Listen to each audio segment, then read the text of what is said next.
How's the day going? Things going good? What's happening in your world? Have you written about it? I'm always going to bring that up.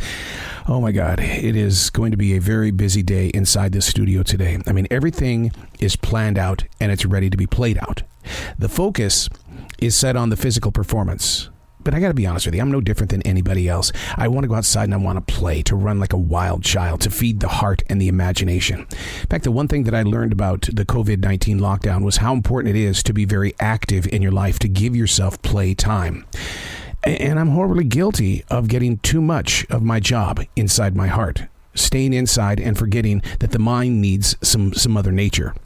When COVID hit, we took 3 to 4 mile walks every single day. We were always eating outside, lunch and dinner, allowing the universe to move through each and every one of us. Now, I can't let this busy day in the studio put me back in a place where 4 walls and no windows allows you to just be a bump on a log. You got to get it done. And it does play out on the heart. It really does. And I'm not the only one who goes through this. So do you. You put yourself on a map and you say, this is the layout of my day. I cannot get out of this because if I do walk away, then something isn't going to get done because you've planned out for it or there's been some unexpected changes.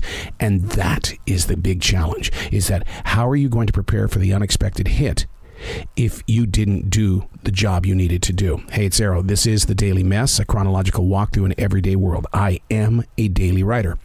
And this is how I pay attention to what is going on inside the world that I live. And I really do want to pay attention to how you're living and what your actions and reactions are, because I am a silent wolf. I sit beneath the brush and I watch as people grow forward. And you learn from that because we learn from each other's lessons in life.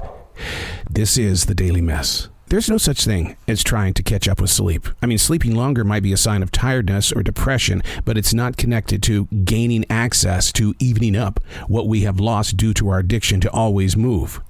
This is why I do all I can to remain on a well-disciplined path of habits. I'm up at a certain time, I eat at a certain time, I go to bed at the same time.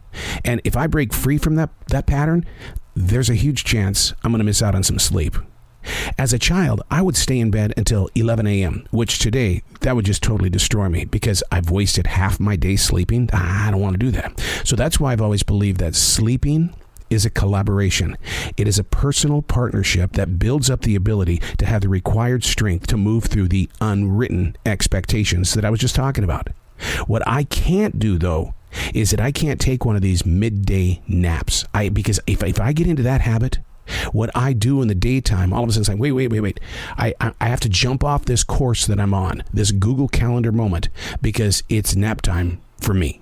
I can't do that because you don't know when the next job is going to take place, because that's the path that we have chosen to live on, is that you go from this to this to this to this, always moving. And if I were to put in the middle of that day a midday nap, that in itself is a very easy addiction. It's one habit that would be very, very tough to kind of break away from, because if you're used to going to sleep at 3 o'clock in the afternoon, then you're going to go to sleep every day at 3 o'clock in the afternoon. Even if you're driving, you look at that clock at 3 o'clock. In fact, I'm going to prove you a little something on that. I still believe that the number one reason why so many of us get tired between 3 and 4:30 is because that's when we were let out of school. Elementary school, middle school, and high school. That's when we were getting out of school. And what did we usually do after school? We went home, had something to eat, and we just went, we didn't have to necessarily go to sleep, but we just went. Now, doctors will argue with me. They'll say, yeah, it's good and healthy that you take a midday nap, even as an adult. But it's that one thing that will affect you every day, and it'll put you in a place where you're stepping off the path. How do you deal with that? How do you deal with those moments of, I have no energy? Do you Red Bull it? Do you take one of those little 5 hours? Do you drink some coffee? What do you do? Some people, and I've heard this, is that they take different forms of medication to make sure that they stay awake. They don't melatonin it until way later on so they can fall asleep at night. But when you get into that moment where you go, how do you get out of it? That's a step that's between you and you only. Because what I do to get out of that is I think the opposite direction of that. Because if somebody sees me go, then that means it's just like a yawn. They're going to do it too. So what I mean by the opposite step is that I will go and I will become extremely positive. If you find me in a moment where I'm being extremely positive, there's a big chance I'm trying to hide. I'm Arrow, and that's the Daily Mess.